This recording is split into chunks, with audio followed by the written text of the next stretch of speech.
మా కన్న తండ్రి, మీ ఘనమైన ప్రశస్తమైన గొప్ప నామానికి వందనాలు తండ్రి. ఈ దినం వరకు ఎంతోమంది తండ్రి ఈ దినాన్ని చూడలేక తండ్రి కన్ను మూసి వెళ్ళిపోతున్నారు. వారికంటే మేమైతే గొప్పవారం కాదు తండ్రి. భూమి మీద మమ్మల్ని ఉంచారు అంటే తండ్రి, మేము ఇంకా మీ కొరకు అనేక పనులు చేసి వాటన్నిటిని ముగించి తండ్రి మీ వద్దకు రావాలన్న ఆలోచనతో ఉంచారు తండ్రి. ఆ విషయాన్ని ఎల్లప్పుడూ జ్ఞాపకం ఉంచుకొని మీ కొరకు బ్రతుకులాగున సహాయాన్ని దయచేయండి తండ్రి. ఈ సాయంకాల సమయం తండ్రి, మా సమయాన్ని వ్యర్థంగా గడుపుకోకుండా మీ యొక్క మాటలు వినే భాగ్యాన్ని దయచేసినందుకు మీకు కృతజ్ఞతాస్తుతులు తండ్రి. మరి కొన్ని మాటలు మీ గూర్చి తండ్రి మీ పిల్లలకు వివరించుచుండగా తండ్రి, సమయోచితమైన జ్ఞానాన్ని నాకు అనుగ్రహించండి. అదేవిధంగా తండ్రి, మీ పిల్లలు శ్రద్ధగా విని తండ్రి దాని ప్రకారంగా బ్రతుకులాగున మంచి మనసు వరకు దయచేయమని కోరుతూ ఈ ప్రార్థన క్రీస్తు యేసువారి శ్రేష్టమైన నామంలో సమర్పించి వేడుకున్నాను తండ్రి. ఆమేన్. మరి ఈరోజు ఒక చక్కటి అంశం గురించి ఆలోచిద్దామండి. ఆ అంశం పేరు ఏంటి అంటే, సిద్ధపాటు లేని అస్థిర నివాసులు చేరేదెక్కడికి.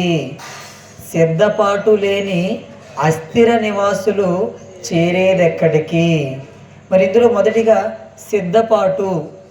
సిద్ధపాటు అనగా అర్థం ఏంటి అని అంటే, సిద్ధం కావడం లేదా తయారవ్వడం, సన్నిద్ధం కావడం, మెలకువగా ఉండడం, ఇంకా చెప్పాలంటే రెడీ అవ్వడం.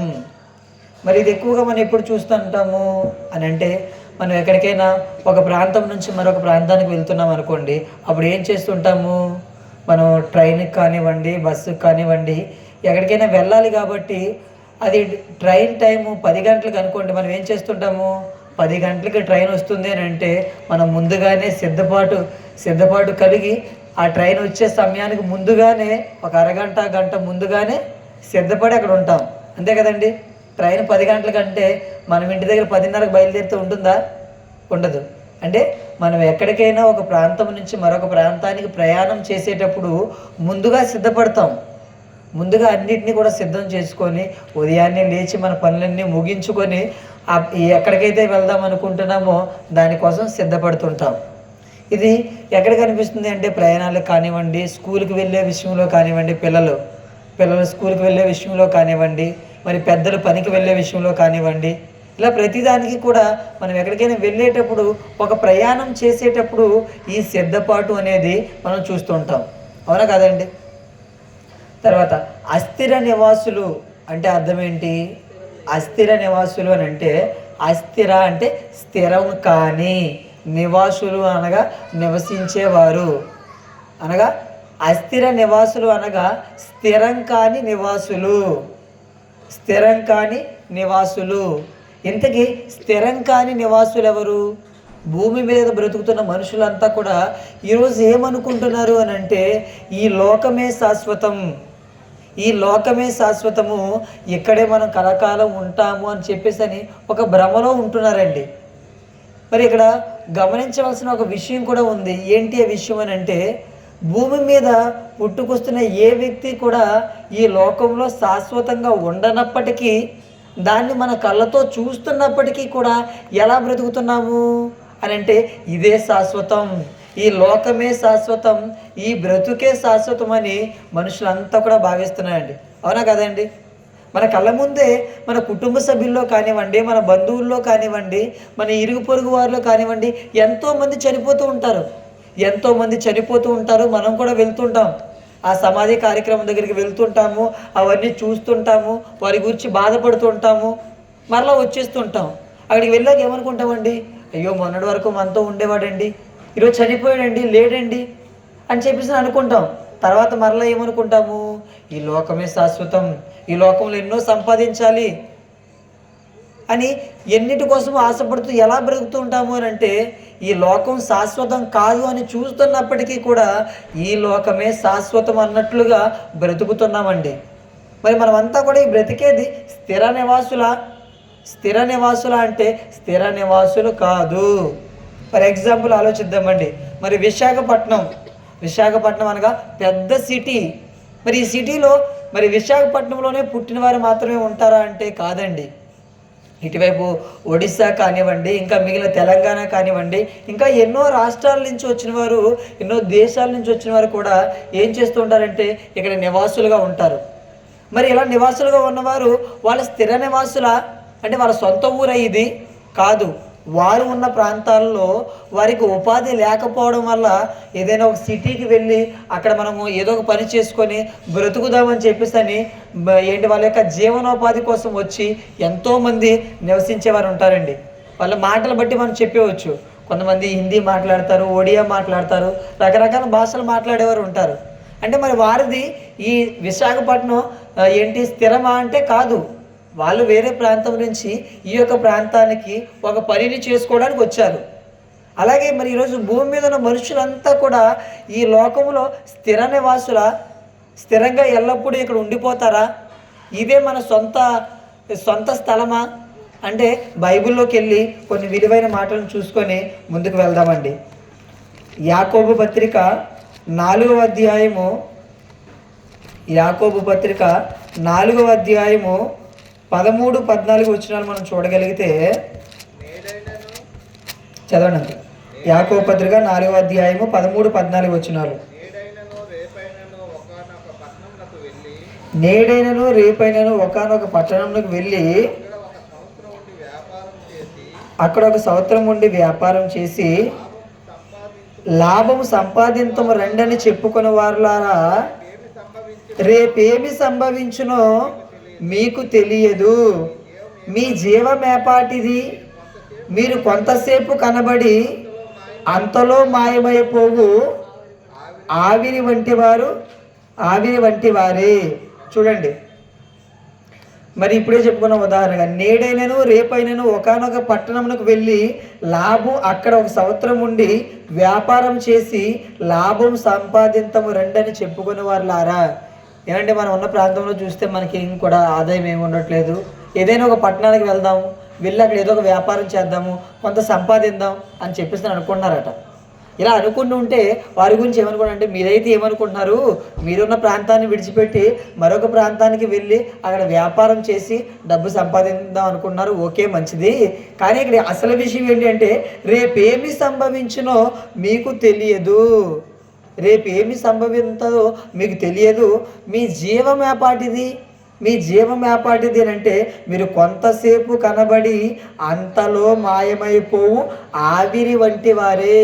ఇంతకీ నువ్వు ఇక్కడి నుంచి ప్రణాళికలు వేసుకుంటున్నావు, ఇంకొక పట్టణానికి వెళ్దామని, వ్యాపారం చేద్దామని, డబ్బులు సంపాదిద్దామని, ఆస్తులు సమకూర్చుకుందామని నువ్వు సిద్ధపడుతున్నావు, రైటే. కానీ నీ జీవం ఏపాటిది, నీ ప్రాణం ఎలాంటిది అని అంటే నువ్వు ఎప్పుడు ఉంటావో ఎప్పుడు పోతావో తెలియదు. ఆవిరితో ఎందుకు పోల్చారు అని అంటే, ఆవిరి మరి తల్లులైన వారిని అడిగితే వంట చేసేటప్పుడు ఎంతసేపు ఉంటుందమ్మా? కొద్దిసేపు ఉంటుంది. కొద్దిసేపు ఆవిరి ఉంటుంది, తర్వాత మరలా కొద్దిసేపటికి ఏమవుతుంది అని అంటే మాయమైపోతుంది. అంటే వంట వండేటప్పుడు ఆవిరి అనేది కొద్దిసేపు అలా కనిపించి ఏ విధంగా అయితే కనిపించకుండా పోతుందో, మనుషులుగా బ్రతుకుతున్న మీ అందరి జీవం కూడా ఇలాంటిదే. మీరు ఎప్పుడు ఉంటారో ఎప్పుడు ఉండరో ఎవరికీ కూడా తెలియదు. అంటే మరి నేను ఒక వీడియో చూశానండి. ఏంటి ఆ వీడియో అంటే, ఒక వ్యక్తి మరి బస్ డ్రైవర్గా డ్రైవింగ్ చేస్తూ తీసుకొని వెళ్తున్నాడు. బస్సులో చాలామంది ఉన్నారు. అయితే ఇలా వెళుతూనే హార్ట్ అటాక్ వచ్చి చనిపోయాడు. వెంటనే కండక్టర్ ఇది చూసిన వెంటనే, అంటే ఇలా డ్రైవ్ చేస్తున్నాడు, వెంటనే గుండె ఆగిపోయింది. వెంటనే ఏం చేశానంటే కండక్టర్ వెంటనే ఏం చేశాడంటే వెంటనే బ్రేక్ వేశాడు. వెంటనే అతని సీట్లోకి వెళ్ళి బ్రేక్ వేశాడు. లేదంటే అక్కడ బస్సు ఏమవుతుంది, బోల్తా పడి చనిపోదురు అందరూ. అంటే అప్పటి వరకు వెళ్తున్నాడు. ఎవరైనా ఎక్స్పెక్ట్ చేస్తారండి? చక్కగా వాళ్ళు వెళ్తున్నారు, ఎక్కడి నుంచో ప్రయాణం చేశారు, వెళ్తున్నారు, బాగానే ఉంది. అలా వెళ్తూ వెంటనే గుండెపోటు వచ్చి చనిపోయాడండి. మరి మనం ఏమనుకుంటాము, బాగానే ఉన్నాడు కదండి, ఆరోగ్యంగా ఉన్నాడు కదండి, అంత దూరం నుంచి ఇంత దూరం వరకు తీసుకొచ్చాడు కదండి అని మనం అనుకుంటాం. కానీ ఎప్పుడు మన యొక్క ఆయుష్ అనేది ముగిసిపోతుందో ఈ భూమి మీద ఉన్న మనుషులు ఎవ్వరికీ కూడా తెలియదు. ఇలా జరుగుతుందని దేవుడికి ముందే తెలుసు కాబట్టి దేవుడు ముందుగానే వ్రాయించారు.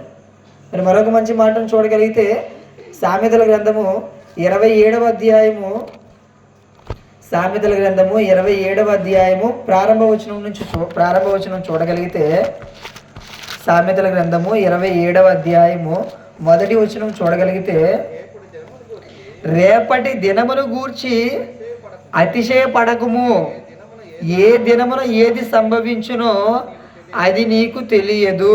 చూడండి, అంటే రేపటి దినం కోసం రేపు నేను ఇది చేస్తాను, అది చేస్తాను, రేపు నా ఫ్యూచర్ ఎలా ఉండబోతుంది, ఇలా నేను లాభాలు సంపాదిద్దాం అనుకున్నాను. రేపటి దినం కోసం నువ్వేది కూడా అతిశయపడవద్దు, గర్వపడవద్దు. ఎందుకు గర్వపడవద్దు అని అంటే, ఏ దినమున ఏది సంభవించునో అది నీకు తెలియదు. అంటే ఎప్పుడు ఏం జరుగుతుందో నీకు తెలియదు. మరి ఇంకా అండి, మరి మరొక ఉదాహరణ మనం చూడగలిగితే, చాలామంది మరి వివాహ కార్యక్రమాలు అయినప్పుడు కానివ్వండి, ఐదవ సోదరులు ఏదైనా మరి వినాయక చవితి ఇలా పండుగలు జరిగేటప్పుడు కానివ్వండి, మరి ఇప్పుడు ఏం చేస్తున్నారు అంటే ఎక్కడ చూసినా డీజే, ఈ డీజే బాక్సులు పెట్టి పెద్ద సౌండ్తో మరి వాళ్ళు డ్యాన్సులు వేసేటప్పుడు అండి ఏం జరుగుతుంది అంటే, కొన్ని చోట్ల కొన్ని నిజంగా జరిగినవే, ఆ సౌండ్కి ఏం చేస్తారంటే అప్పటి వరకు కూడా డ్యాన్స్ వేసేవాళ్ళు ఒకేసారి కుప్పకూలిపోతున్నారు. అలా డ్యాన్స్ వేస్తూనే వాళ్ళ యొక్క ప్రాణాన్ని విడిచి వెంటనే చనిపోతున్నారు. అంటే అప్పటి వరకు కూడా చక్కగా ఉన్నారు, ఆనందంగా ఉన్నారు. అది ఏదైనా కానివ్వండి, దాన్ని నేను తప్పుపట్టట్లేదు. అంటే ఏదైనా ఫంక్షన్లో కానివ్వండి, వివాహంలో కానివ్వండి, ఎక్కడైనా సరే వీళ్ళు ఏం చేస్తున్నారు, ఆ ఫంక్షన్ జరుగుతున్న ఆనందంతో చక్కగా వాళ్ళు డ్యాన్స్ వేస్తున్నారు, మంచి ఆనందంతో డ్యాన్స్ వేస్తున్నారు. కానీ ఏమవుతుంది అంటే అలా డ్యాన్స్ వేస్తూ కుప్ప కూలిపోయి అక్కడే చనిపోతున్నారండి. అంటే అప్పటి వరకు బాగానే ఉన్నారు, చక్కగా రెడీ అయ్యారు, కుటుంబంతో కలిసిమెలిసి ఉన్నారు, చక్కగా ఆనందంతో డ్యాన్స్ వేసేటప్పుడు ఏమవుతుంది అని అంటే వెంటనే వాళ్ళు కుప్ప కూలిపోయి చనిపోతున్నారండి.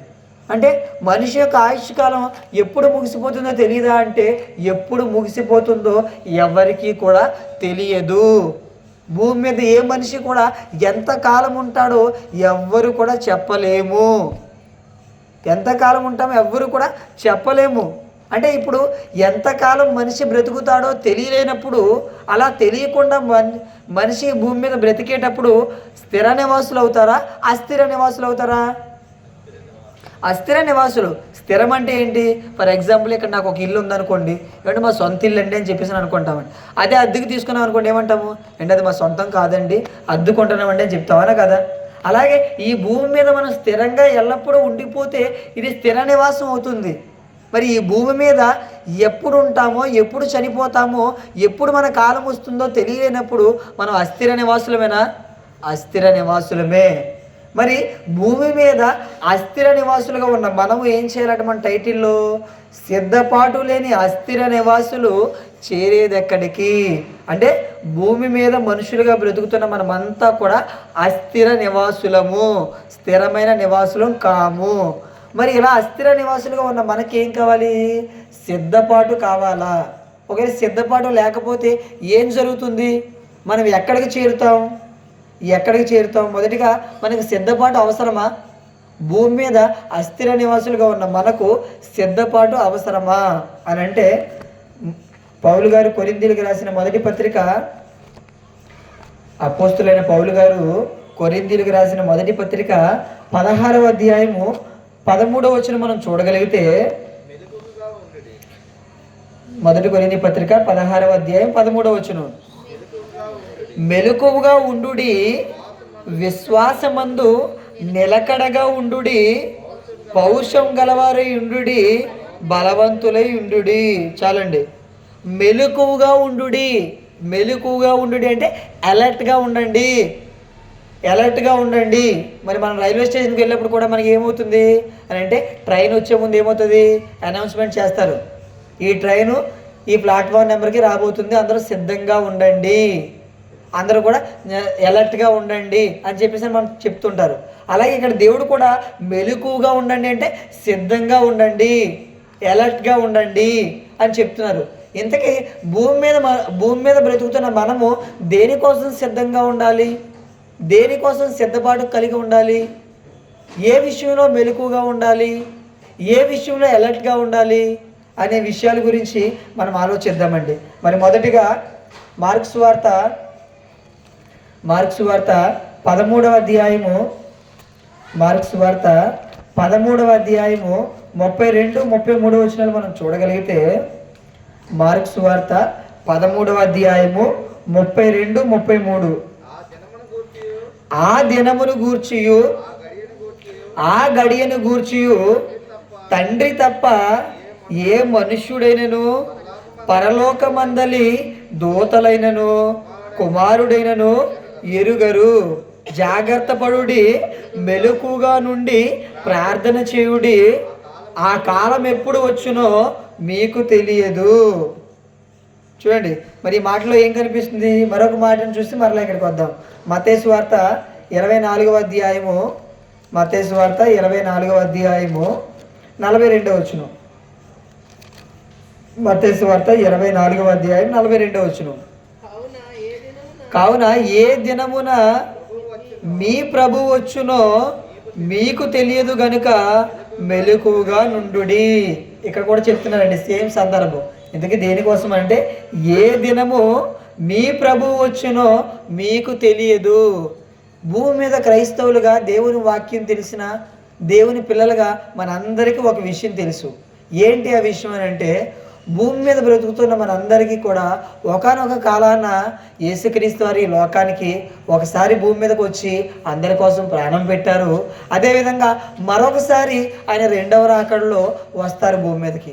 ఆ వచ్చినప్పుడు ఏం జరుగుతుంది అంటే, ఈ లోకమంతా కూడా నాశనం అయిపోతుంది. దేవుని కొరకు బ్రతికిన వారందరినీ కూడా యేసుక్రీస్తు వారు పరలోకానికి తీసుకొని వెళ్తారు.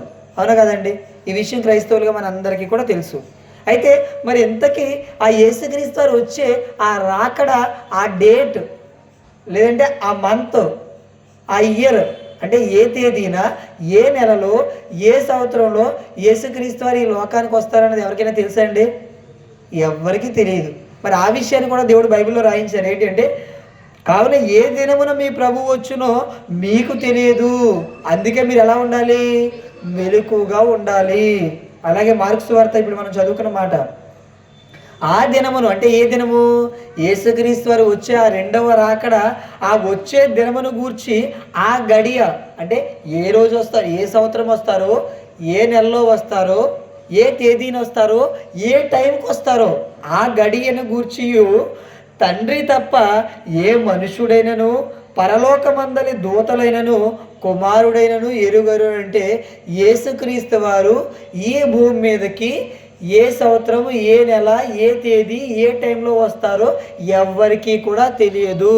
అది యేసుక్రీస్తు వారికి కూడా తెలియదు, పరలోకంలో ఉన్న దేవదూతలకు కూడా తెలియదు.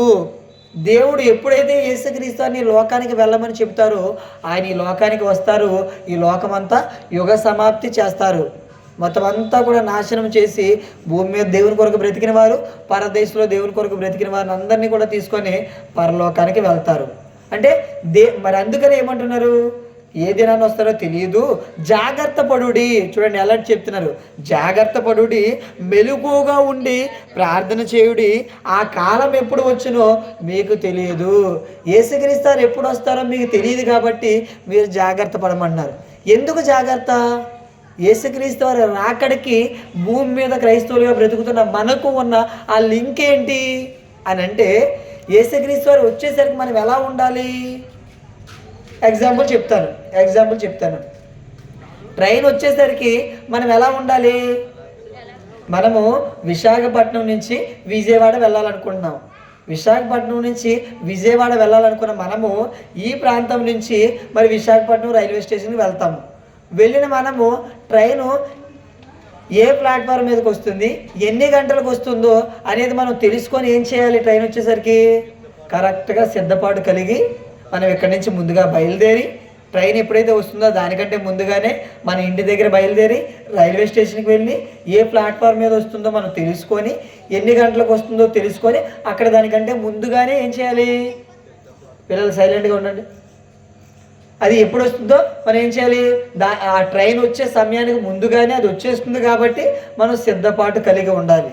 మరి వచ్చేటప్పుడు మనకు తెలుసండి, ఈ ట్రైన్లు కానివ్వండి, బస్సులు కానివ్వండి కరెక్ట్ టైంకి వస్తాయా?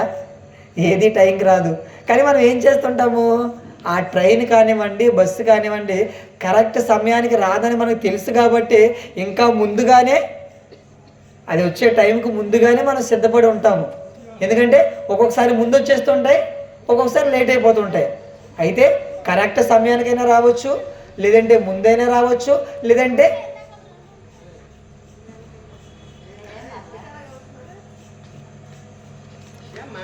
ట్రైన్ వచ్చేటప్పుడు ఏమవుతుందంటే అయితే అనుకున్న టైంకి ముందైనా రావచ్చు, లేదంటే కరెక్ట్ టైంకైనా రావచ్చు, లేదంటే తర్వాత అయినా రావచ్చు, ఏదైనా జరగవచ్చు, అవునా కదా.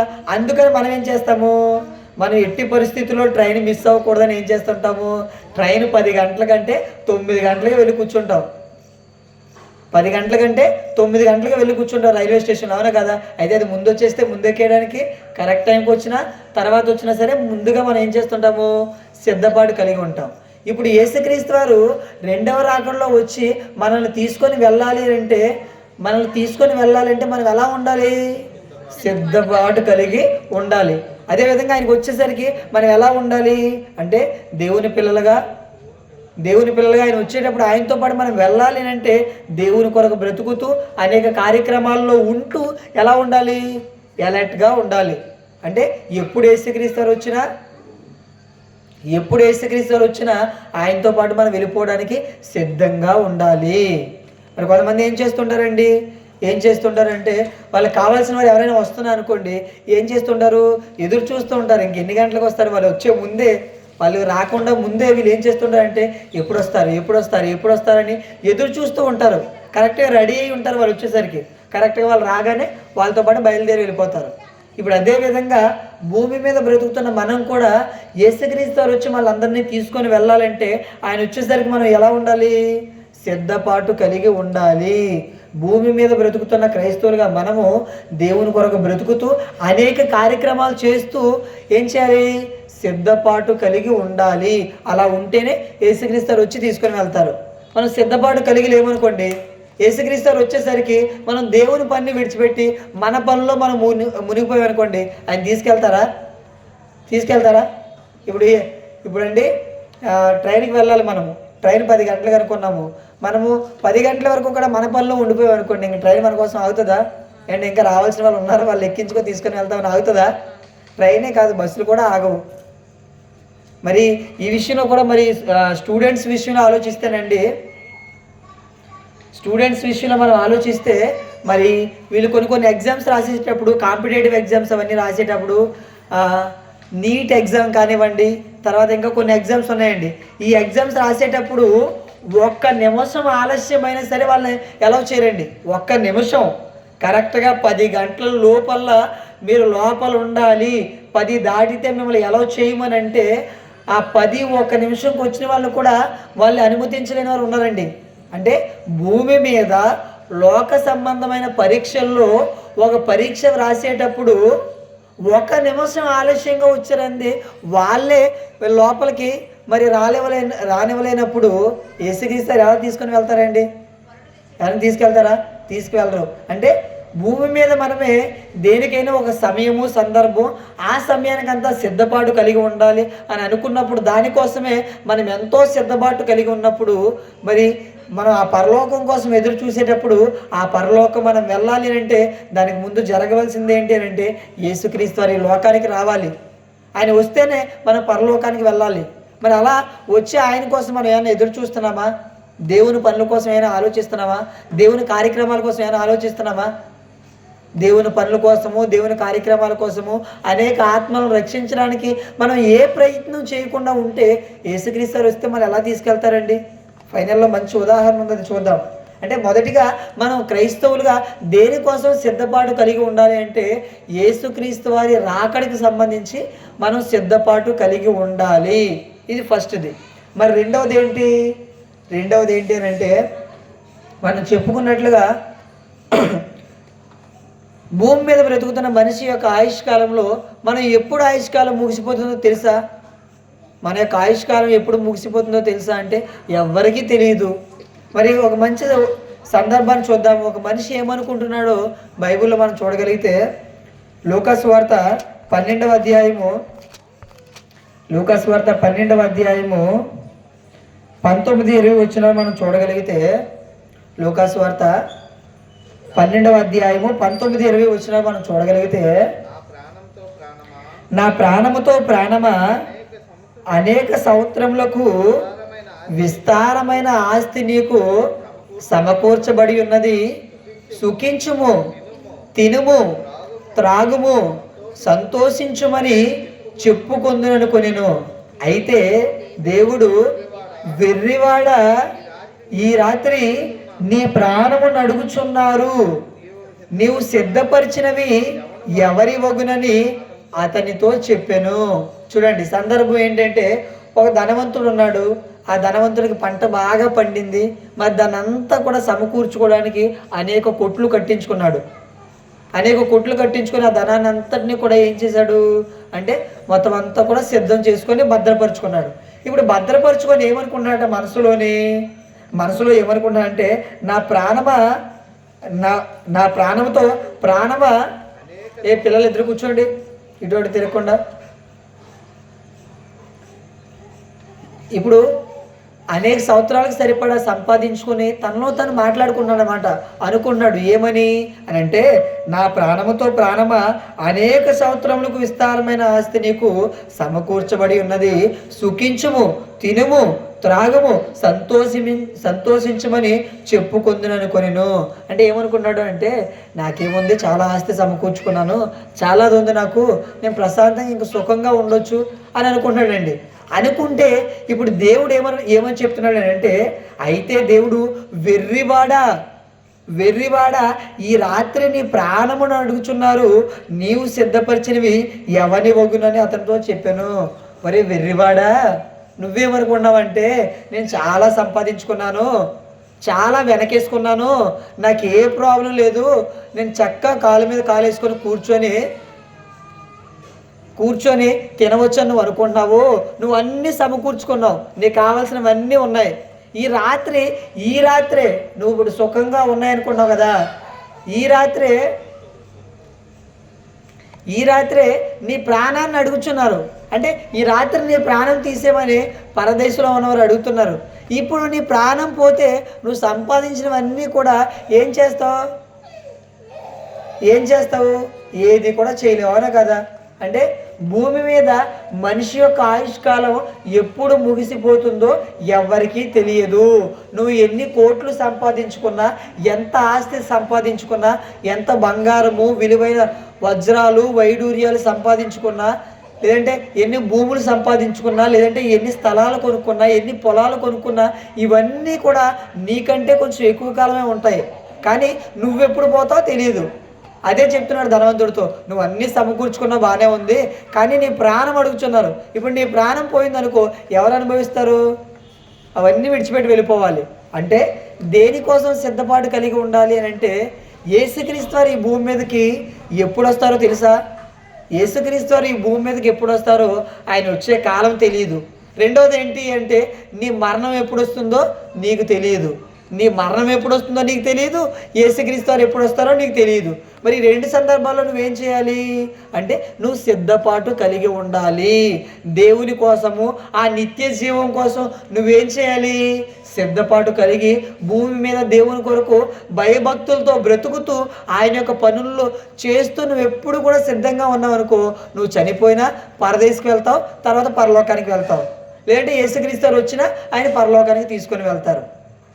అంటే సిద్ధపాటు లేని అస్థిర నివాసులు చేరేది ఎక్కడికి అంటే, సిద్ధపాటు లేకుండా మనం ఉన్నామనుకోండి, ఎలాగ భూమి మీద బ్రతికే మనమంతా అస్థిర నివాసులమే.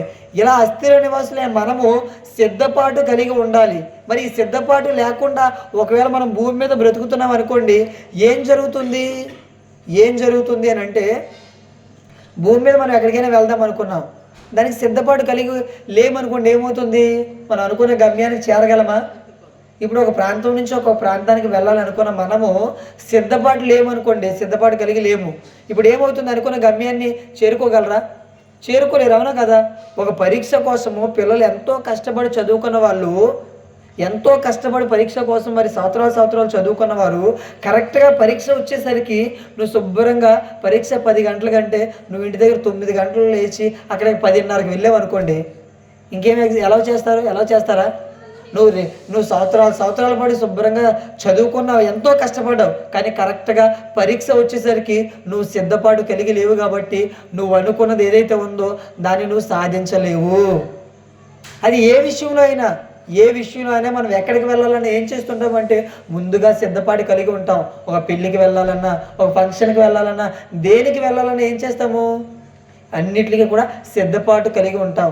మరి చాలామంది త్వరగా సిద్ధపాటు లేనప్పుడు ఏమంటామండి, ఎంతసేపు రెడీ అవుతారు, ఇంకా రెడీ అవ్వలేదేంటి, మీకు తెలియదా ఈ టైంకి వెళ్ళాలని చెప్పేసి మనం ఏం చేస్తున్నాం అంటే ఇంటి దగ్గర కోప్పడిపోతుంటాం. అవునా కదండి? అందరూ కూడా ఏ పనికైనా, ఓ స్కూల్ కానివ్వండి, కాలేజ్ కానివ్వండి, చర్చ్ కానివ్వండి, ఎక్కడికైనా వెళ్ళేటప్పుడు ఏం చేస్తాము, 10 గంటలకు వెళ్ళాలంటే మనం ముందుగానే ఇంటి దగ్గర సిద్ధపడాలి అని చెప్పేసి మనం ఏం చేస్తున్నాం అంటే ప్రతి దానికి కూడా సిద్ధపాటు కలిగి ఉంటాం. మరి ప్రతిదాని విషయంలో సిద్ధపాటు కలిగిన మనము పరలోకానికి వెళ్ళాలంటే ఏమైనా సిద్ధపాటు ఉందా? పరలోకానికి వెళ్ళాలంటే ఏమైనా సిద్ధపాటు ఉందా? పోనీ ఇప్పుడు మన మరణం ఈ 2 విషయాల్లో యేసుక్రీస్తు వారు ఎప్పుడు వస్తారో తెలిసిందనుకోండి. ఫర్ ఎగ్జాంపుల్ ఇప్పుడు 2025, యేసుక్రీస్తు వారు 2050లో వస్తారు అనుకున్నాం అనుకోండి. మనం ఏం చేస్తాం, తెలివైన వాళ్ళం కాబట్టి 2045 వరకు మన పనులు చేసుకున్న లాస్ట్ 5 సంవత్సరాలు కంటిన్యూగా దేవుని పనిలో ఉంటాం. అవునా కదా? అంటే వచ్చే ముందైనా సిద్ధపాటు కలిగి ఉంటాం ఒకవేళ ఆ డేట్ తెలిస్తే. లేదా మన మరణ దినము, మనం ఇంకొక 10 సంవత్సరాలు బ్రతుకుతాము, కరెక్ట్గా 10 సంవత్సరాల తర్వాత చనిపోతామని మనకు తెలిసిందనుకోండి. అప్పుడైనా ఏం చేస్తాము, ఆ ముందు కాలం అంతా మన పనులు చేసుకున్న చివరికి వచ్చేసరికి ఇంకొక సంవత్సరమే ఉందనేసరికి అప్పటి నుంచైనా దేవుని పనిలో ఉంటాం. అవునా కదా? అంటే మన మరణదినం కానివ్వండి, యేసుక్రీస్తు వారి 2వ రాకడ కానివ్వండి, ఈ రెండింటిలో ఏది తెలిసినా మనం సిద్ధపాటు కలిగి ఉంటాం. కానీ ఇక్కడ విషయం ఏంటి అంటే మన మరణదినము మనకు తెలియదు, యేసుక్రీస్తు వారు ఎప్పుడు వస్తారో కూడా తెలియదు. మరి అలాంటప్పుడు మనం ఏం చేయాలంటే దొంగ వచ్చినట్లు ఆ దినం వచ్చునని అంటాడు. అంటే దొంగ ఎప్పుడైనా చెప్పొస్తాడా? మన ఇంటికి వచ్చి ఏంటంటే మీ ఇంటికి రేపు దొంగతనానికి రావాలనుకుంటున్నానండి, లేదంటే 6 రోజుల తర్వాత మీ ఇంట్లోకి దొంగతనానికి రావాలనుకుంటున్నానని చెప్పేసి వెళ్తాడా? దొంగ ఎప్పుడు వస్తాడో తెలియదు. వచ్చిన తర్వాత పొద్దున్న మనకు న్యూస్ తెలుస్తుంది, ఏంటి ఈ కాలనీలో దొంగలు పడ్డారట, లేదంటే వీళ్ళ ఇంట్లో దొంగలు పడ్డారట.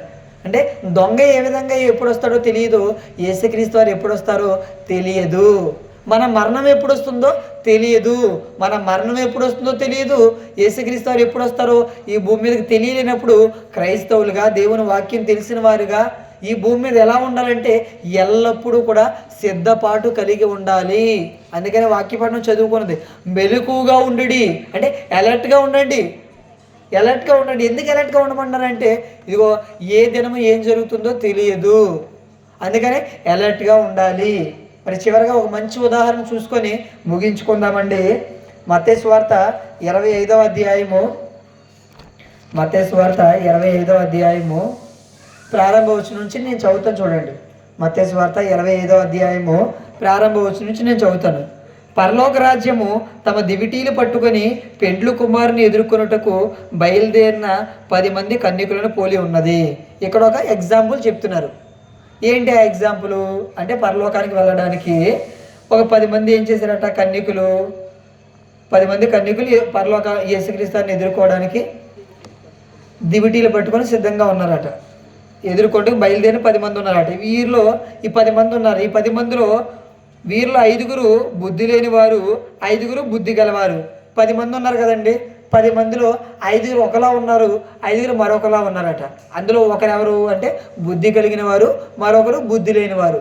అయితే ఏం జరుగుతుంది అంటే బుద్ధి లేని వారు తమ దివిటీలు పట్టుకొని తమతో కూడా నూనె తీసుకొని పోలేదు, బుద్ధి గలవారు తమ దివిటీలతో కూడా సిద్ధులలో నూనె తీసుకొని పోయిరి. ఈ బుద్ధి లేని వాళ్ళు ఏం చేశారట, ఇప్పుడు వీళ్ళంతా కూడా ఈ 10 మంది కూడా వీళ్ళ యొక్క ప్రయాణం ఏంటి అంటే పెండ్లి కుమారుడు ఉన్నాడా, పెండ్లి కుమారుడిని ఎదుర్కొని పోవాలి. మరి ఆయన ఎదుర్కొని పోవాలంటే వీళ్ళు దీపాలు పట్టుకొని వెళ్ళాలి. ఈ దీపాలు పట్టుకొని వెళ్ళేటప్పుడు మరి ఈ బుద్ధి గలవారు ఏం చేశారట, మనం పెళ్లి కుమారుని ఎదుర్కొని పోవడానికి వెళ్తున్నాం కదా, మరి దీపాలు పట్టుకొని వెళ్తున్నాం కదా, మరి దీపం వెలగాలంటే లోపల ఏముండాలి, నూనె ఉండాలి. అవునా కదా? అయితే మరి మధ్యలో ఒకవేళ ఈ దీపం అయిపోయింది అనుకోండి, ఈ నూనె అయిపోయింది అనుకోండి, ఆరిపోతాయి కదా. అందుకని చెప్పేసి మనం ముందుగా ఏం చేద్దాము అంటే ఎక్స్ట్రాగా నూనె పట్టుకొని వెళ్దాం అని చెప్పేసి వీళ్ళు సిద్ధపడ్డారట. ఈ బుద్ధి లేని కన్యకులు ఏం చేశారట, ఎలా పట్టుకెళ్తున్నాం కదా సరిపోతుంది అని చెప్పేసి వీళ్ళేది కూడా అంటే ముందస్తు ఆలోచించకుండా వీళ్ళు వెళ్ళిపోయారట. తర్వాత ఏం జరుగుతుంది, పెండ్లి కుమారుడు ఆలస్యం చేయగా వారందరూ కునికి నిద్రించిరి. అంటే ఆ పెండ్లి కుమారుడు రావడానికి ఇంకా టైం పడుతుందని చెప్పేసి వీళ్ళు రెస్ట్ తీసుకుంటున్నారట. ఆ తర్వాత ఏం జరిగింది, అర్ధరాత్రి వేళ ఇదిగో పెండ్లి కుమారుడును అతన్ని ఎదుర్కొని రండి అని కేక వినబడిను. ఇప్పుడు ఏమొచ్చిందట, న్యూస్ వచ్చిందట, ఇదిగో పెండ్లి కుమారుడు వస్తున్నాడు, మీరంతా రండి అని చెప్పేసి న్యూస్ వచ్చిందట. న్యూస్ వచ్చిన తర్వాత ఏం జరుగుతుంది, 7వ వచనంలో, అప్పుడు ఆ కన్యకలందరూ లేచి తమ దివిటీలు చక్కపరిచిరి గాని బుద్ధి లేని ఆ కన్యకులు, మా దివిటీలు ఆరిపోచును గనుక మీ నూనెలో కొంచెం మాకు ఈయుడని బుద్ధి గలవారిని అడిగిరి. అందుకు బుద్ధిగల కన్యకులు, మాకును మీకును ఇది చాలదేమో, మీరు అమ్మవారి యొద్దకు పోయి కొనుక్కునుడని చెప్పిరి. వారు కొనబోచుండగా పెండ్లి కుమారుడు వచ్చెను. అప్పుడు సిద్ధపడి ఉన్న వారు అతనితో కూడా పెండ్లి విందుకు లోపలికి వెళ్ళిపోయిరి. అంతటా తలుపు వేయబడెను. ఆ తరువాత తక్కిన కన్యకలు వచ్చి, అయ్యా అయ్యా మాకు తలుపు తీయమని అడుగగా అతడు మిమ్మల్ని నెరుగని మీతో నిశ్చయముగా చెప్పుచున్నాను, ఆ దినమైనను ఆ గడి అయినను మీకు తెలియదు గనుక మెలకుగా ఉండుడి. అంటే ఏంటి అని అంటే, మరి పెండ్లి కుమారుడు వచ్చేసాడు, వీరేమంటున్నారు అని అంటే, ఇగో మాకు నూనె సరిపోదేమో, కొంచెం నూనె ఇవ్వండి అంటే, మరి మేము తెచ్చింది మీకు మాకు అయితే సరిపోదు, మీరు వెళ్ళి కొనుక్కొని రండి అని చెప్తే వాళ్ళు కొనుక్కోవడానికి వెళ్ళారట. ఈలోపు పెండ్లి కుమారుడు వచ్చేసారు కాబట్టి ఈ బుద్ధిగల కన్యకల 5గురు కూడా వెళ్ళారు. వెళ్ళిన తర్వాత డోర్ అనేది లాక్ చేయబడింది. ఆ తర్వాత వీళ్ళు వచ్చి డోర్ కొడుతున్నారట. అయ్యా అయ్యా డోర్ తీయ్యా అంటే, మీరు ఎవరో నాకు తెలియదు, గెట్ అవుట్ అని చెప్పేసి డోర్ క్లోజ్ చేస్తారట. ఇందుకు ఇది ఒక ఉపమానం, ఇది ఒక ఎగ్జాంపుల్. దీని ద్వారా ఏం నేర్చుకోవాలని అంటే, యేసుక్రీస్తు వారు ఈ లోకానికి, ఈ పెండ్లి కుమారుడు ఎవరు అంటే యేసుక్రీస్తు వారు అనుకుంటే, ఆయన ఈ లోకానికి ఎప్పుడు వస్తారనే విషయం తెలియదు. ఈ తెలియలేనప్పుడు ఈ బుద్ధిగల కన్యకలు ఏం చేస్తారు అని అంటే, ఏ విధంగా అయితే నూనెని సిద్ధపరచుకున్నారో క్రైస్తవులుగా మనము కూడా ఏం చేయాలి అంటే, ఆయన వచ్చేసరికి సిద్ధపాటు కలిగి, అంటే దేవుని కొరకు భయభక్తులు కలిగి ఆయన కొరకు బ్రతుకుతూ ఆయన కొరకు అనేక కార్యక్రమాలు చేస్తే ఆయన వచ్చిన వెంటనే తీసుకొని వెళ్తారు. ఆయన వచ్చేసరికి మన పనిలో మనం ముగిసిపోయి సిద్ధపాటు కలిగి లేకుండా ఉన్నామనుకోండి, ఏం చేస్తాము తర్వాత ఆయన తీసుకొని వెళ్తారా? వెళ్ళరు. ఏమన్నారు చివరి మాట? ఆ చివరి మాట ఏమంటున్నారు అందులో?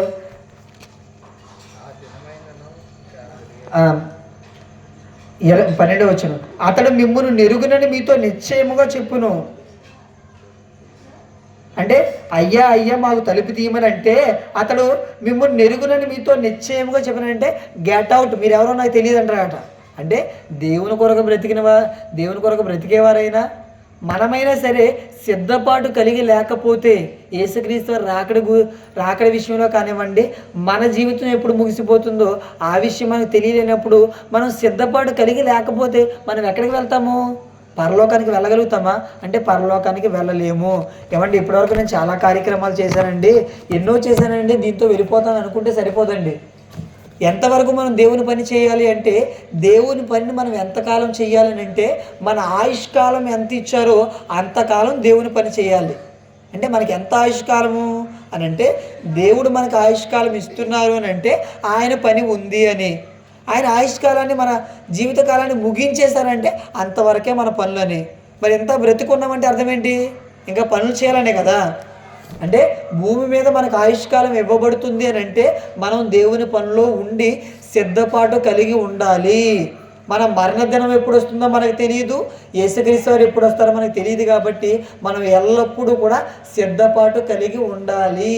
అందుకని మనం చదువుకున్న ఎగ్జాంపుల్లో జాగ్రత్త పడుడి, మెలకుగా ఉండుడి, సిద్ధపడి ఉండండి. ఎందుకు సిద్ధపడి ఉండండి అంటే, మనం సిద్ధంగా ఉన్నామంటే దేవుని కొరకు బ్రతుకుతున్నాము, అనేక కార్యక్రమాలు చేస్తున్నాము, అనేక ఆత్మలను నరకానికి పోకుండా వాళ్ళందరికీ మంచి మాటలు చెప్పి దేవుని వద్దకు తీసుకొని వస్తున్నాం అనుకోండి. అప్పుడు ఏం జరుగుతుంది అని అంటే, మనం కన్ను మూస్తే పరదేశకి వెళ్ళిపోతాం. అదేవిధంగా అదే టైంలో యేసుక్రీస్తు వచ్చారు అనుకోండి, యేసుక్రీస్తు పరలోకానికి తీసుకొని వెళ్ళిపోతారు. మనం సంతోషంగా దేవునితో చక్కగా ఉండొచ్చు. అదే సిద్ధపాటు లేకుండా నేను చాలా కార్యక్రమాలు చేశానండి, ఇప్పుడు ఏం చనిపోతే ఏమవుతుందండి అని మనం ఎప్పుడు కూడా నిర్లక్ష్యంగా ఉండకూడదు. దేవుడిచ్చిన ఆయుష్కాలం అంతా కూడా దేవుని పనిని చేయడానికే, ఆయన కోసం బ్రతకడానికే, మంచిగా బ్రతకడానికే, అనేకులను దేవుల్లో నిలబెట్టడానికే, అనేక కార్యక్రమాలు చేయడానికే ఆయన మనకు ఆయుష్కాలం ఇస్తున్నారు. ఆ విషయాన్ని గమనించి మనం ఏం చేయాలంటే, ఎల్లప్పుడూ కూడా సిద్ధంగా ఉండాలి. అందుకని పెట్టిన టైటిల్ ఏంటంటే సిద్ధపాటు లేని అస్థిర నివాసులు చేరేది ఎక్కడికి అంటే బుద్ధి లేని కన్నికలు ఎక్కడికి వెళ్తారు అంటే నరకానికి వెళ్తారు. అదేవిధంగా మనం కూడా సిద్ధపాటు లేకుండా ఉన్నామనుకోండి ఎక్కడికి వెళ్తాము? సిద్ధపాటు లేని అస్థిర నివాసులైన మనము ఎక్కడికి వెళ్తాం? చేరేది ఎక్కడికేనంటే నరకానికి వెళ్తాం సిద్ధపాటు లేకుండా ఉంటే.